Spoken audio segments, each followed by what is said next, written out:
Hello friends, आप सभी का हमारे चैनल पे बहुत बहुत स्वागत है। आज हम आप लोगों के लिए लेके आए हैं बहुत ही फेमस बीबी रजनी की कहानी।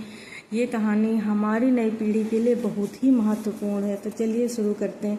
बीबी रजनी की कहानी सिख परंपरा की एक प्रसिद्ध कहानी है जो आस्था और भक्ति की शक्ति को दर्शाती है। कहानी ये बताती है कि ईश्वरीय कृपा में अटूट विश्वास होने पर कैसे चमत्कार हो सकता है। चलिए सुनाते हैं बीबी रजनी की पूरी कहानी। बीबी रजनी पंजाब में लाहौर के पास पट्टी की धनी एवं प्रभावशाली सेठ राय दुनीचंद की सबसे छोटी बेटी थी। दुनीचंद सिख धर्म के अनुयायी एवं काफी धनी व प्रभावशाली व्यक्ति थे। उनके 5 बेटियां थीं, जिनमें से सभी का पालन पोषण बहुत अच्छा हुआ। रजनी उनकी सबसे छोटी एवं चारों बहनों से बिल्कुल अलग थी। जहां उनकी बहनें सांसारिक सुखों एवं पिता की संपत्ति से जुड़ी थी, वहीं रजनी ने आध्यात्मिक राह अपना ली थी। वो अपनी दयालुता, उदारता एवं ईश्वर में अटूट विश्वास के लिए जानी जाती थी।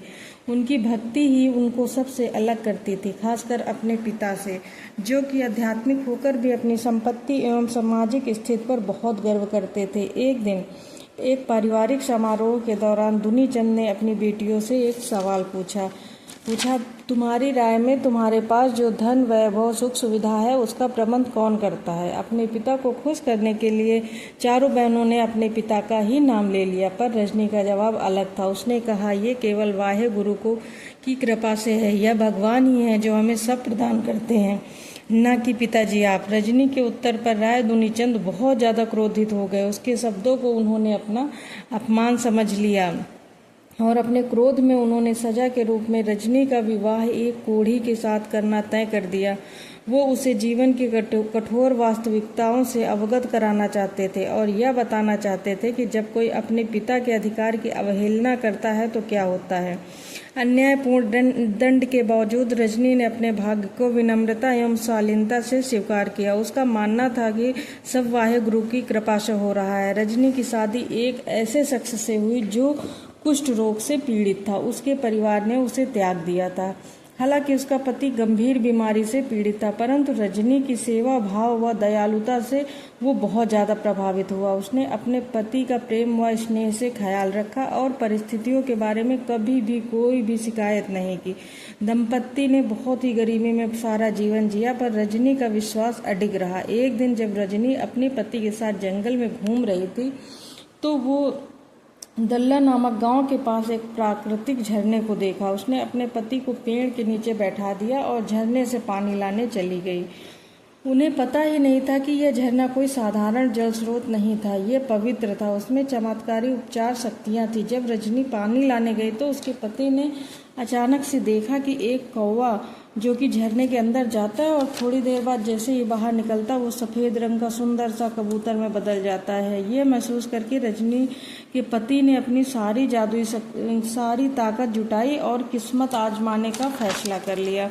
किसी तरह से झरने तक पहुंच गया अपनी ताकत से और उसने झरने में डुबकी लगा दी। जिस क्षण वो बाहर आया उसका कुष्ठ रोग पूरी तरह से ठीक हो गया था। वो एक चमकदार एवं सुंदर रूप के साथ अपने युवा अवस्था के चरम पर आ गया। जब रजनी वापस लौटी तो उसने सुंदर युवक को और जहां अपने पति को छोड़ा था देखकर हैरान रह गई और वो डर गई।